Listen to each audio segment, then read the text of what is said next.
Welcome to Star Citizen and the XXL Performance Guide.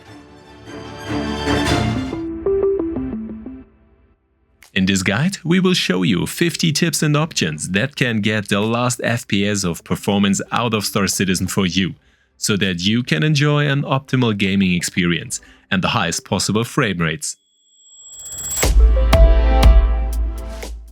In addition, you will receive a free config file for download, which you can simply adapt with the respective explanations of the values and implement into the game. And if you have any questions or need help, feel free to visit us in Discord, where we can probably help you with more specific questions. And as in every guide, you can jump directly to the parts that are of interest to you or which you would like to see again, using the timestamps in the video.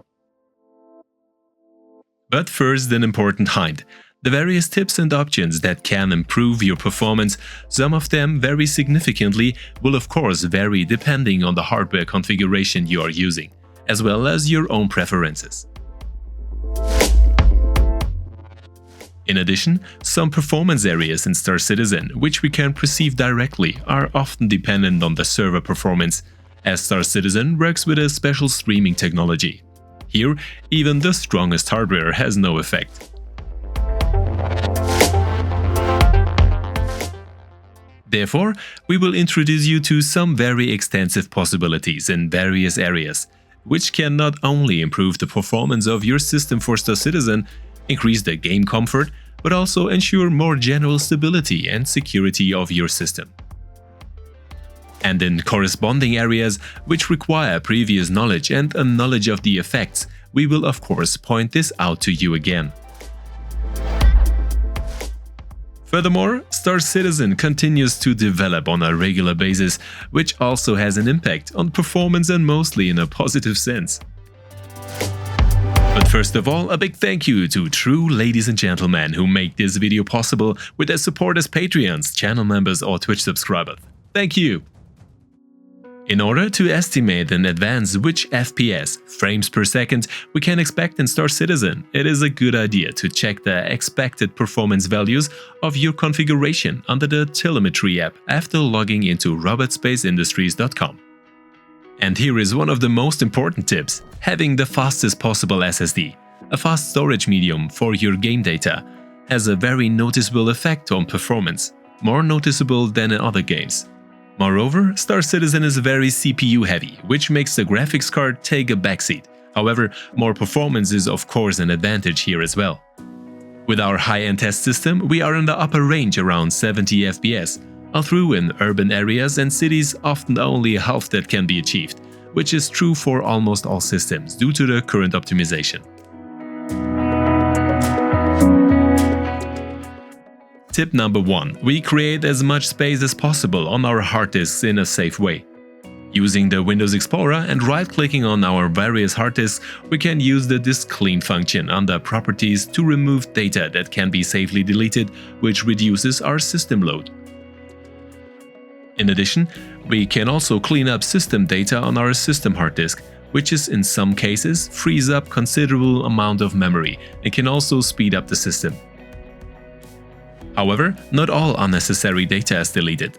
With the command %temp%, we get a list of the current stored temporary data, which in most cases can be safely deleted, which also reduces the system load. And data that cannot be deleted is initially unproblematic here and is currently in use. Tip number 3. The msconfig command takes us to the system configuration, where we can deactivate as many unnecessary programs as possible on the startup. This can lead to considerable performance gains. And at this point, a note for Windows 11 users: the commands and options are the same in most cases and can be adopted directly. If a tip is not directly transferable, a short entry of the search term usually helps and you will get the equivalent for Windows 11. This also applies to the Windows background services, which can be found in the same menu under Services. Here we can safely deactivate a large number of services. However, you should be sure whether you need the service or not. A link to recommended services to disable can be found in the video description. A simply and small tip, but not less worthy of use, is to activate Windows Game Mode, which you can simply switch to on, although you will only get slightly more performance here. Often overlooked, but with sometimes considerable effects, is the uninstalling of unnecessary software and programs, as well as often pre-installed bloatware. Here we save not only memory space, but also system resources. Enabling GPU hardware acceleration can have an extensive impact on system performance in games. In most cases, this should already be activated, but unfortunately, it can be deactivated again and again after updates or by various programs. Under the screen settings, we find the graphics settings and can simply switch the slider to on here. The correct setting of our monitor refresh rate can have no direct influence on the performance, but on the perceived picture quality, after which we should set it to the maximum refresh rate of our monitor, depending on the device. And we will come back to the settings directly in the game concerning these values later. Also in the system settings under storage, we find the automatic storage optimization, which is recommended in any case, after which unneeded files can be automatically cleaned up, depending on the settings. Generally speaking, more free memory means less system load. Especially for laptops, but also for desktop PCs, it is a good idea to set the energy settings to maximum, to high performance. Because nothing is worse than having powerful hardware installed on your computer, but it can't deliver enough performance. However, a note for laptops, the power requirements increase exponentially, which significantly reduces battery runtimes. Moreover, the detailed settings are possible, but not necessary. Since Windows offers a lot of graphics splendor and comfort functions, which are mainly visual, it makes sense to put these options into a performance mode as well. By entering the command sysdm.cpl, we activate under Advanced and there under Performance settings either only individual areas or even the option Best Performance. But also here a hint, many preview pictures of graphics and videos as well as animations are then no longer available. However, we can undo these settings at any time. And also for tip number 12, we remain in this settings level. Here we can adjust our page file under extended and virtual memory, which can be worthwhile especially for Star Citizen. As a guideline, we recommend a starting value of 1.5 times your RAM and as a maximum value 3 times your RAM. However, we only recommend this tip for somewhat advanced users. After a change, a restart is necessary. Activated Xbox functionality can also have a noticeable effect on performance. We recommend deactivating the Xbox game bar and deactivating the record function separately. However, if you want to use it, leave it on, of course.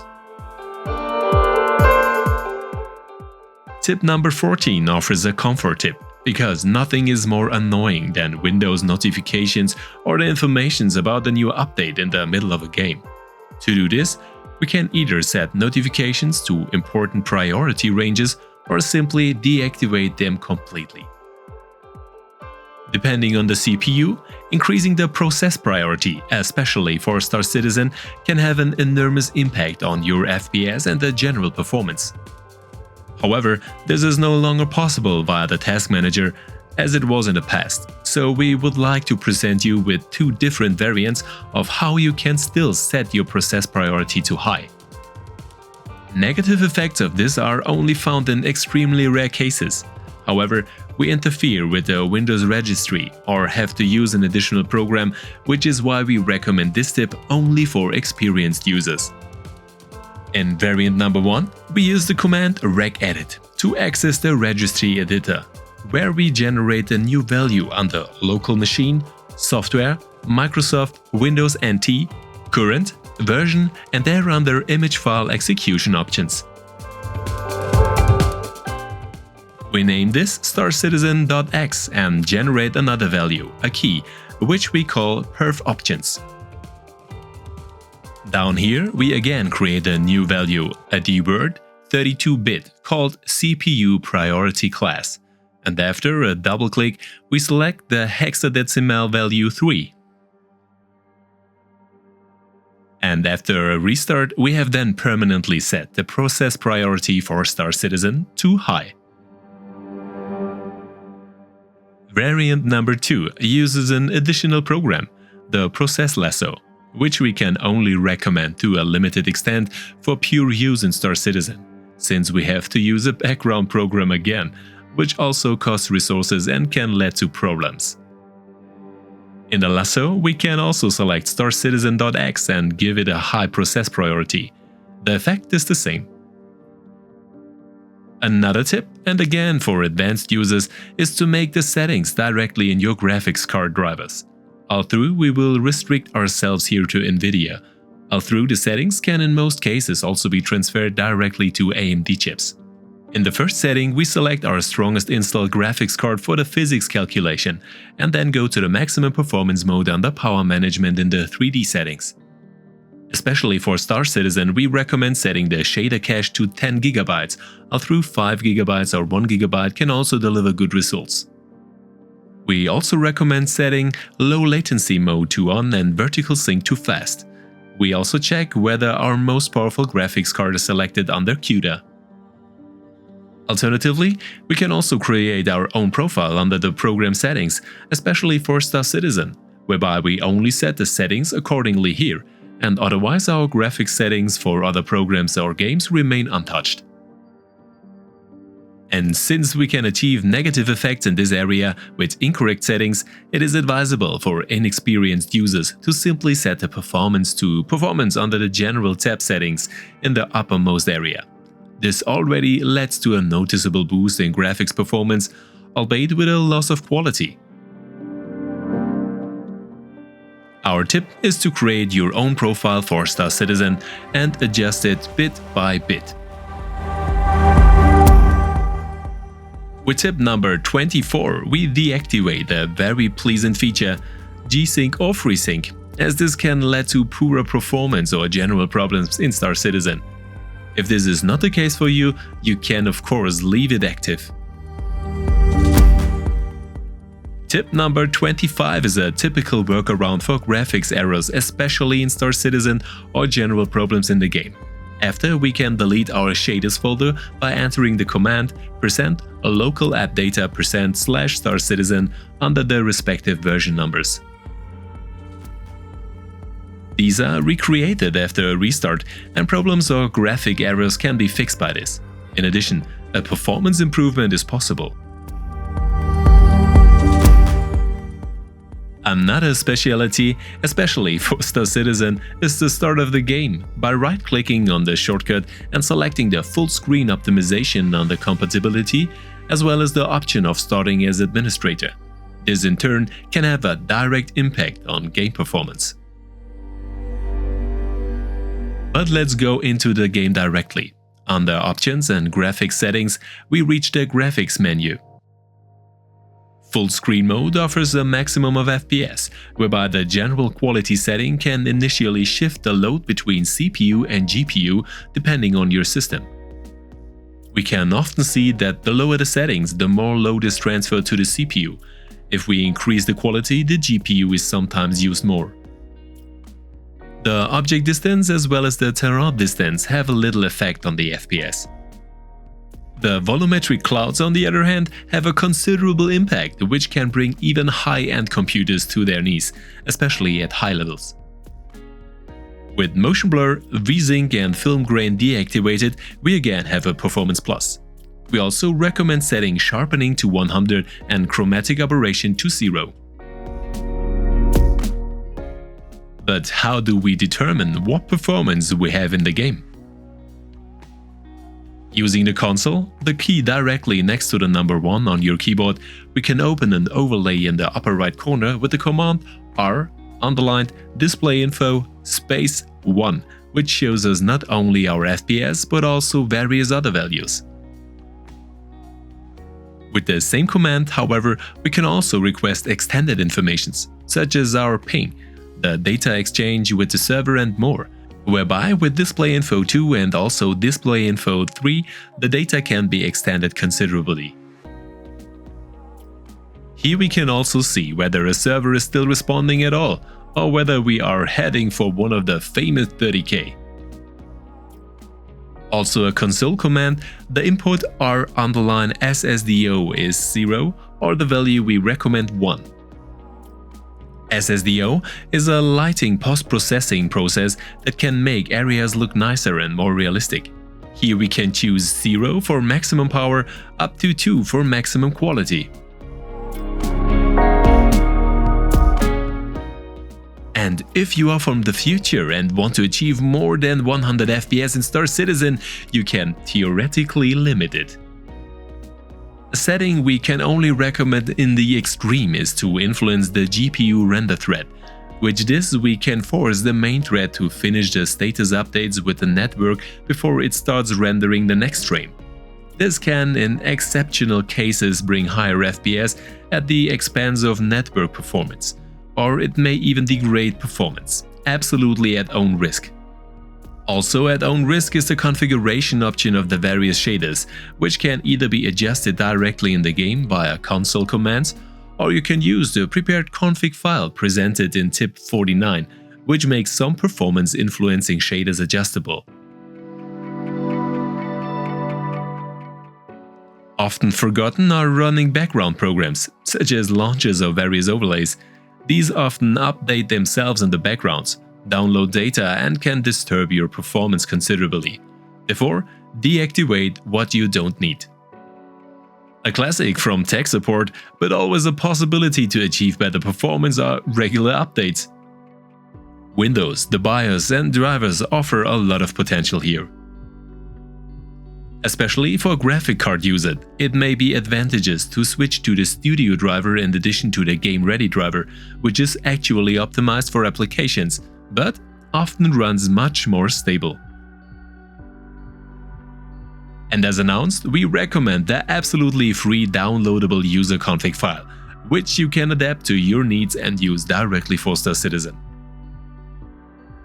You can download it via our Discord, after a one-time confirmation of the server rules directly in the Downloads channel, and copy it into your game directory.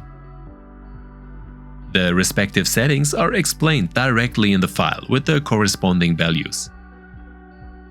And for all those who don't want to bother with settings or changes to your system, we can only recommend to consider one of the reasonably useful booster programs as an alternative. The free Razer Cortex still offers the greatest benefit here, although we would really only use it in extreme cases. We hope that we could give you some tips and performance improvements, and of course we would be happy about a like and maybe even a subscribe here. I say goodbye until next time, see you soon, and as always, see you in the verse.